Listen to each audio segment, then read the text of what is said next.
Nako, ang aga ko nagising kasi meron ako emergency call from Philippines. Kaya naman, naisipan ko nang igisa yung aking munggong pinakuluan night before.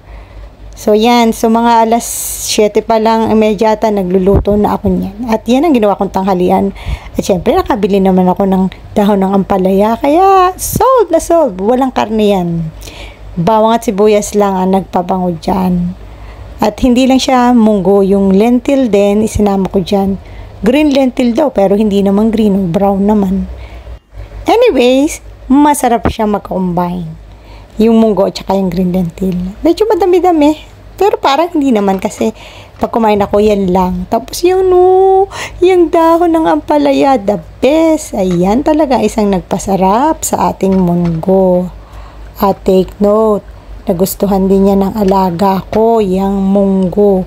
Pero ayaw niya ng mga dahon. Kahit anong gawin kong paggawa ng soup o ano man, makakakain lang siya ng dahon kung i-blend ko. Pero yung nakahalo dyan, hindi. Aalisin ko si dahon. So, okay lang kasi ako naman is mukhang dahon.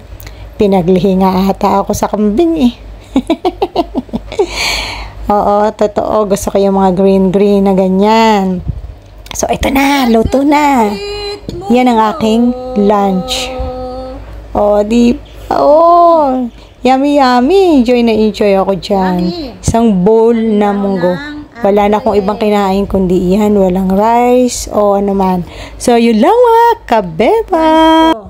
Hanggang sa muli. Bye, bye, bye.